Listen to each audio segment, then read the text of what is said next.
Hey guys, Comic Boom here to talk about the topic today. Just to shoot the shit is going to be about DC and how I think DC is defining the next culture, the next stage in comic book culture.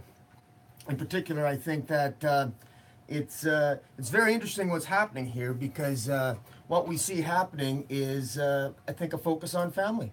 We see it with the failure of the experience of 2006 and 2017, what it did for comic books, and how the culture war has been.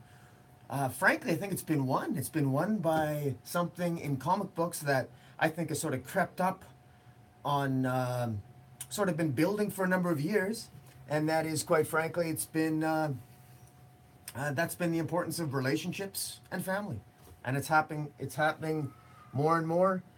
Look at what DC has done. Rebirth was successful for a number of reasons. DC made a lot of mistakes in the New 52, and in particular, one of the big mistakes they made was that they abandoned their legacy. They abandoned the very things that made them so popular. They abandoned the core essence of their characters, and they abandoned relationships, and in particular, Lois Lane and Superman, no relationship. It was terrible. Batman, Dan Didio had a policy. It was an unwritten rule that no member of the Batman family could be in a functional relationship. Now it's Batman. Batman's not a particularly functional person to begin with, but you get my drift. The whole idea was a movement away from relationship. Green Arrow, Black Canary, they weren't together. Aquaman was dysfunctional. Everything. It was basically a destruction of relationships, and there was you couldn't get a feel or handle on any of the characters, and it was a real it was a disaster. Rebirth comes along, redoes, basically puts it all back to the way it should be. Now, just when Rebirth's getting going, Marvel is Marvel is doing their thing with the diversity push. Now, and as Marvel is pushing toward diversity, Marvel is taking the position, or they put out a lot of stories where more frankly, they are. We all know this. It's Comicsgate. They focused really on victimhood. A lot of these characters that they never really. It wasn't really a focus on relationships. It was really more of a It was really more of a focus on. Look at me. I have a different skin color. I have a different sexual orientation. I'm a victim, but I'm perfect. I don't make mistakes, and validate me. Please validate me. Recognize me. Look how great I am by virtue of my victimhood, not because I'm actually doing something that's actually heroic. And it while Marvel's doing that, none of their characters in their universe are particularly happy. No one's together. No superheroes are together. And meanwhile, DC comes along. Superman's together with Lois Lane. They have a child. Batman proposes to Selina. Batman has a son. So there's a genuine Batman family. Green Arrow was with Black Canary. That's Aquaman is with Mera. There's a lot of suddenly relationships are back. It's cool to be in a relationship. And what's interesting about all this, what's really interesting about all this, is the fact that nobody is the fact that I think in society in general, more people are single, fewer people are getting married, and isn't it interesting that if millennials are moving away from long-term relationships, if they're moving away from marriage. In fact, 2006, I can tell you, was the first year in history where the number of common law people exceeded the number of married people. So the number of people in common law relationships exceeded the number that were people that were actually in marriages. That's for the first time in North American society, anyway. So that's quite significant. But I find it interesting that while society and our relationships in general, I think in our culture have really sort of become people are more lonelier than ever before, despite the prevalence of online social media. People are hiding behind anonymity. They're hiding in their homes. They're not going out as much as they should. And yet here we are with these popular DC Rebirth titles, which focuses on traditional family values. And I find that that is very, very interesting. And it's actually kind of refreshing. And that's why, and you see that Marvel has caught on to this. Marvel has caught on, and they're taking note. And I think what really drove it home is, I think one of the sleeper hits for Marvel is going to be Rogue and Gambit. I read Rogue and Gambit #1 by Kelly Thompson. It wasn't the greatest, but it was funny. It was carefree. It was light. I enjoyed it. I'm going to get the second issue because it's just fun. It was a fun read, and it's clearly they're building on some relationships, and they're having fun, more carefree, and I really think that that's going to be the trend now going into 2018 and forward. You're going to start seeing more and more superheroes in actual committed long-term relationships. At least the attempt's going to be there. I firmly believe, despite what Dan Slott may have said, and this has been speculated by many of you already, I firmly believe that there's absolutely going to be a situation where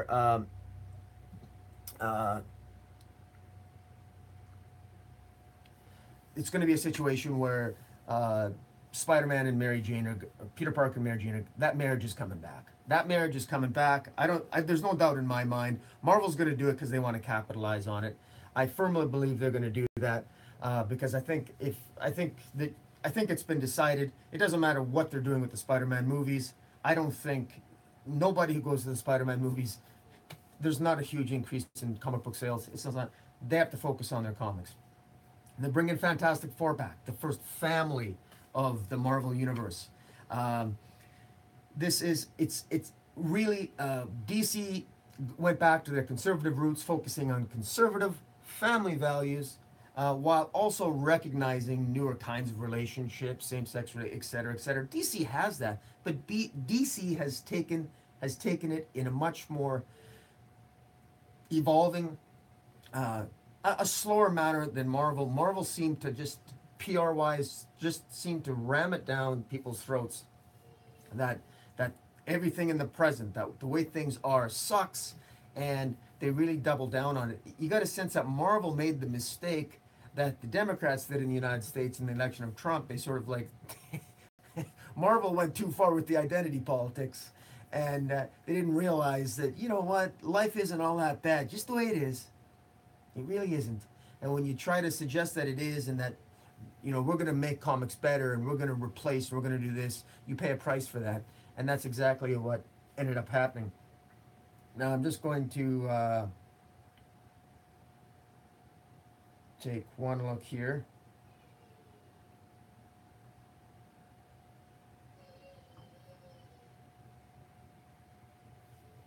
And I better not hear myself talk. Okay. Hi, Spike. I am killing time here, having some fun. I found it interesting. I did a review that called on Casa Nostra. I'm still amazed how much views. At most I usually get around 50 to maybe like 80 views on my videos, but that Casa Nostra video is really is just you know, I think I got like 180 views on that sucker, so that was nice. I really enjoyed that. I think I'm gonna do an introduction video at some point where that I'll put on YouTube, where I get to wear all my hats, because I got an Indiana Jones hat, my Jonah Hex hat, my all my superhero caps, and I got I'll probably model my full Jonah Hex wardrobe, my Indiana Jones. I got a pretty cool Captain America outfit, and Iron Man, and Thor even. So I got a number of kind of cool. I even got a Green Lantern outfit, which I think is kind of cool. But I'm gonna check all that out. In any event, the other thing I think is quite I think is quite obvious and telling, and we comic book fans have to stop apologizing for it. Is, you know, we have to stop apologizing for the fact. We have to stop apologizing for the fact that we love women and we love the female form, and because Yeah. A shout out to you, Spike. I hear you there. Rogue and Gambit's good, and it's kind of related to my point. Rogue is a beautiful woman, and Rogue and Gambit number one. Rogue is drawn beautifully. Sexiness. Bring back the sexiness in the women. Don't be afraid to draw them sexy wise. I mean, we need more sexuality, and just to prove my point. By the way, Spike, I picked up the first volume of Lady Killer. So I read, this is volume two. I read the first. I read them backwards. I read the volume two first, and then I read the first volume. But I got both volumes now. The other one's downstairs. But this is really good. Lady Killer is an excellent comic. Joelle Jones, the artist on here, is going to be the artist for the next issue of Batman with Tom King, Batman 38, I think it is. Batman issue 38 or 39. Joelle Jones is the artist, so gorgeous art. And the sexuality, the portrayal of sexuality in Lady Killer. Gorgeous women. I mean, a gorgeous family woman. Yeah, she's a hit woman, and she likes to kill people. But she's beautiful, she's gorgeous. Joelle Jones is not afraid to draw beautiful women, and because you can do that with breasts, with beautiful hair, with beautiful eyes. None of this Carl Manfred's crap. The other thing that I really liked was war stories. Now this wasn't even on my top 35 list, but I'm focusing on sexuality here because, in my view, if there is a comics culture war, which I really don't think there ever was, I think comics it was exaggerated, maybe just a little bit, but if there's a culture war, well, sexuality won, you know. But look at this. Like these are great covers. Look at these covers. Come on, man. Look at that. The milk run. How's that? You gotta love Garth Ennis, huh? Now maybe that's a little over the top, but that's a lot of fun. Come on. And look at this. What is this? Nevermore or Nervous Wreck? Yeah. A lot of women are nervous wrecks, but they don't look like that. But hey, but these are that's what fantasy is, right? All right. So then we have look at some of these. I mean, I'm not gonna lie. I've read about probably 90% of these stories. I don't think I read this one, but I mean, look at that. Look at that. You know, there's a difference between men and women, and vive la différence. And I don't think, do women really care if they see this on a cover of a comic book? I don't think they do. But look at this. This is entertaining stuff. This is entertaining stuff. Purian fanboy stuff. Look at that. Come on. Look, I mean, it's great stuff. Great stuff. And you know what? Focusing on sexuality a little bit, it's kind of cool. Picked this up at a comic convention. I mean, look at this beautiful art. There's all shapes and sizes of women, you know. That's definitely a bigger size woman, but you know, people have got to learn to get away from, got to learn to loosen up a bit. There's no question. I think the next, what I'm looking forward and what I'm hoping is that in the future, the next big event, whether it's Marvel or DC or whatever, is not going to be a universe-spanning huge event that involves, you know, Thanos or Darkseid, but actually one that just involves character. Yeah, I mean, I think that Tom King has started something here that I really, really hope catches on. Tom King focusing on relationships, telling stories that are deep and meaningful and are very personal. And can you imagine? I mean, because if you really break it down, the stories that Tom King wrote for Batman and Mr. Miracle, they're not that particularly, like, plot-wise, they're not that complicated. And I'm not belittling what Tom King's doing. He's a genius. He's a great writer. I'm just saying that I hope that other writers are taking note and look at the lessons of 2017 and don't repeat those lessons. And be careful what you say online, and just sit back and relax and write good stories, and realize if you write good stories, the fans will just show up. And good God. And the other thing, DC, about DC, I mean, like Marvels. Yeah, like Marvels would be a good example of, a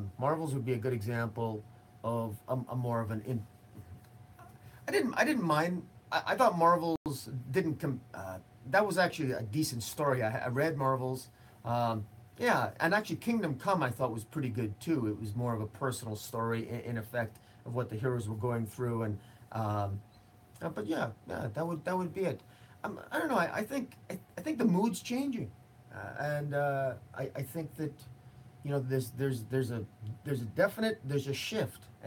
2017 marked a cultural shift in comic books in particular, and I think history's going to recognize it as such.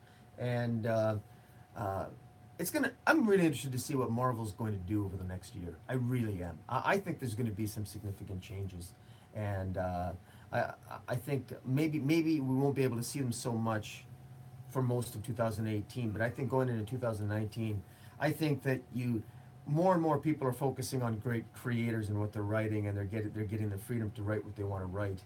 Whether it's Scott Snyder with Metal, whether it's Tom King on Batman. Who would have thought they would have even allowed him to propose to Selina? I mean, DC is taking risks here and taking chances here. Even with Doomsday Clock, the risk they're taking with messing with Watchmen, that they're the most successful selling graphic novel of all time, to potentially even risk tainting Watchmen. I like Doomsday Clock. I don't think it's tainted it, at least not yet. I hope it doesn't. But the risk that they're taking is, I mean, just this is what I want. This is what we should all embrace. And good God, isn't it? I find it very telling that, and this is the biggest insult to people that well, I'll use the phrase SJWs. I don't like that term, but we all know who I'm talking about. If the biggest insult or the biggest argument against SJWs is sales and just plain common sense and storytelling. The best stories are I mean, are just tell a tale that are just well written, and it really had nothing to do with victimhood. It has to do with just humanity, relationships, love, compassion, some violence, fisticuffs. I'm telling you, it's just incredible. Um, it's going to be very interesting to see what happens with Thor. I'm looking forward. Jane Foster. I personally would love to see Jane Foster. Well, obviously, she's likely gonna die. Could she come back as a Valkyrie, as the character Valkyrie, or Valkyrie? Did I say that right? Anyways, I'm really interested where they take Jane Foster. I would love to see some more significant relationships take place, couple relationships in in the Marvel universe. I know that Jane Foster was with Sam Wilson for a while. That seemed forced. That didn't really seem like they had much in common. It's not like nothing against, I guess, Sam Wilson. It just seemed a little odd to me. That was kind of an odd pairing. And it had nothing to do with the fact of their different ethnicities. No, Sam Wilson's a great character, and Jane Foster, Thor, she's pretty hot. Hey, but I want to see Marvel get some more relationships in there, because really right now, present in the Marvel universe, I think the only thing we have present in the Marvel universe is I think we only got is maybe Kitty Pryde, and is maybe will they or won't they? They're doing that in X-Men, Kitty Pryde and Colossus, and now Rogue and Gambit, and who else is there? She-Hulk's got PTSD. Is Storm banging anybody? I don't know. Elektra, no, she's not doing anything. Daredevil's not with anybody. Is members of the Avengers. Captain America, he's a loner. Iron Man, no, he's in a coma. Riri Williams has got a crush. She's got a crush on a boy, so at least a 15-year-old Riri Williams has a crush. But I don't know. Like, I'm not an expert in the Marvel universe, but it seems to me that I don't think there's a Punisher. Good grief. No, I don't think Punisher. No, we all know how Punisher gets off, and it doesn't involve sex. Yeah, it's just nuts. One other thing here. The one advantage of Riri Williams is that, because she's not as popular a character as so many like to believe, is that I picked up this beautiful Riri Williams. This is from Diamond Select. This thing was on for 15 bucks at a clearance bin at the mall. And I've seen this in comic book stores for as high as like 60 bucks. And I thought, good God, like they're giving it away. So I'm not the biggest Riri Williams fan, but I think I think she's gonna end up being more likable. But look at how gorgeous that is. And yeah, 15 bucks. Yeah, it is great, Trajan. It's really great. It's weird in Medicine Hat, Alberta, here where I live in Canada. Diamond Select, we all know what I'm talking about. They, for some reason, when they have overstock, they ship it through just retail outlets, and the retail outlets, the people that work there, they're like, this one outlet, it's just a bunch of teenage girls that know nothing about comics. They didn't even know that, I bought this, and then the girl I bought it at the till said, I didn't, she goes, I didn't know there was an Iron Girl. I just shook my head. I go, yeah, a lot of people don't. But yeah, they're cheap. They have a huge Hulk one, and they got a Spider-Man that there was one left, and I missed it. I went to the movie and I came out of the theater. Somebody had already bought it, and that was for like 25 bucks, but it was Spider-Man. And then they had the Green Hulk, and yeah, so hell of a deal. That's one thing about geek culture. Geek culture, often the rare stuff, when you find it, it's expensive. We know that, right? But every now and then, God, if you can find the right retail outlet or those bankruptcy places where they unload stuff, God, you can get some sweet deals. And I also recently picked up I don't even know if it's here, but well, no, I don't have it. But also, you guys have seen this before. This freaking thing is heavier than shit. This is a dark side figure. This thing is huge. I mean, this is like a bicep curl on this sucker.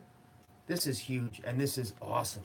But everything, the level of detail on this thing is incredible. Absolutely incredible. Yeah. Oh, I'm doing a DC Metal review at some point, and so it occurred to me that I didn't have a Hawkman action figure. So the great thing about it is you can get all this stuff for relatively cheap.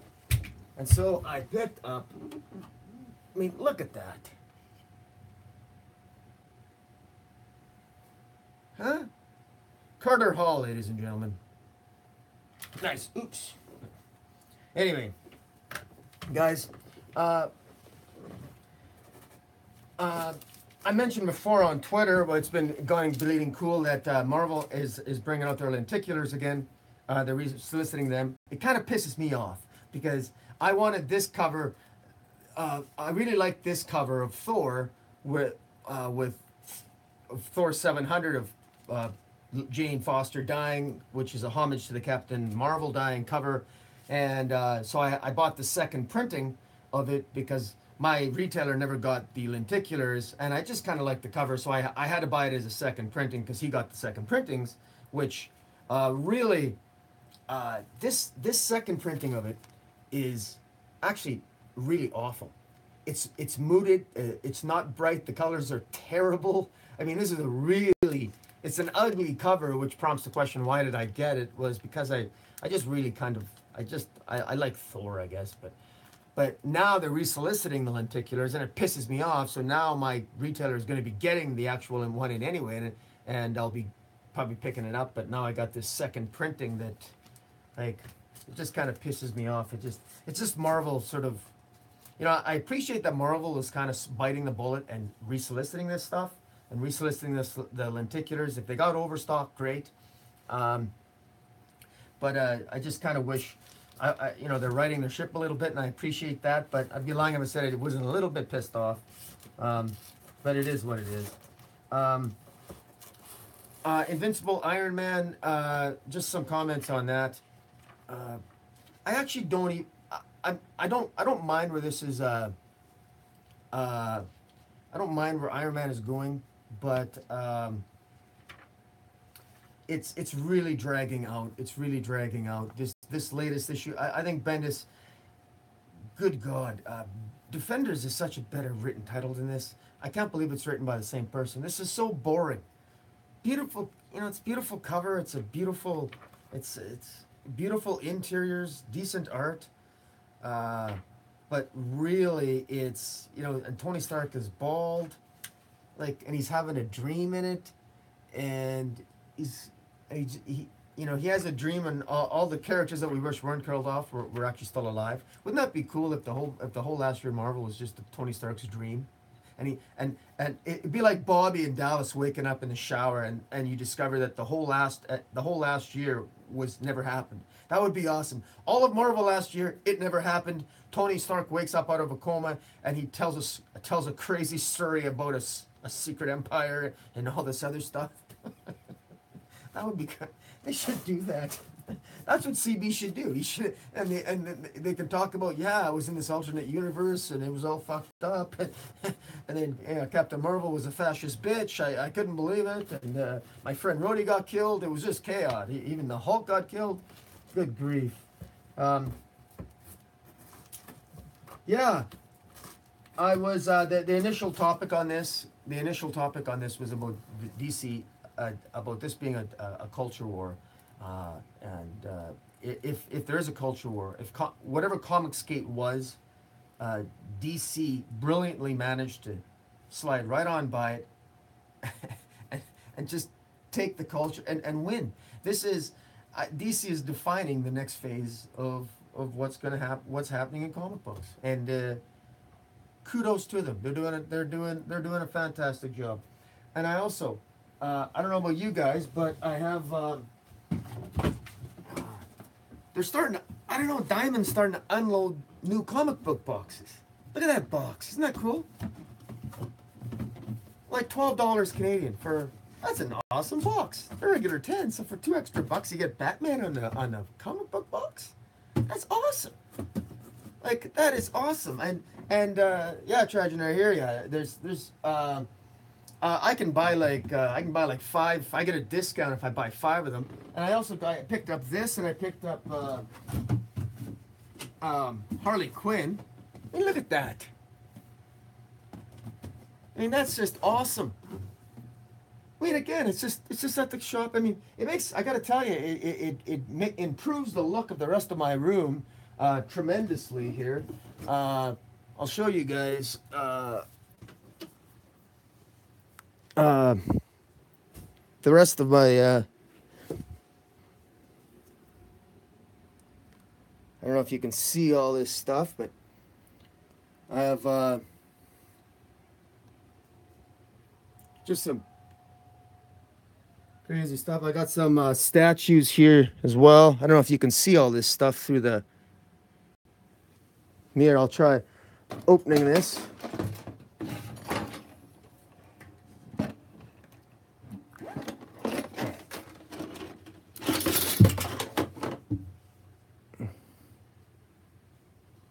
But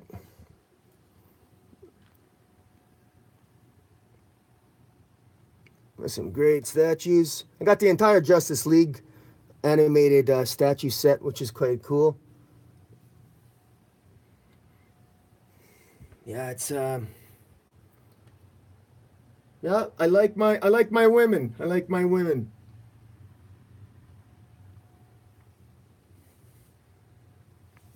But yeah, it's yeah. But it's great. And never ever miss an opportunity to buy a Harley Quinn. I mean, I don't know, these are great. These are called I forget what they're called. But these things are another thing that's these are grossly overpriced at some places.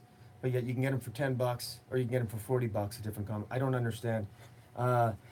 That's one thing that when it comes to comic book conventions, you really see different retailers. Some engaging in price gouging, and others just seem to give the same thing away. But in any event, I am just. I wanted to keep this just a half hour. I know I'm just rambling on, guys. I just wanted to do a. Might try them sometime. Yeah. Yeah. that's all I got to say. I just wanted to do a little bit of a rant about DC and Marvel, and just speculate about my concerns, or my observations. I'm so looking forward to this year. It's going to be a great year for comic books. There's so much that's out there that's great. I love what DC's doing. I'm excited, or some of the areas of what Marvel might be doing, and wow. And I think I'm gonna start collecting the of Lady Killer.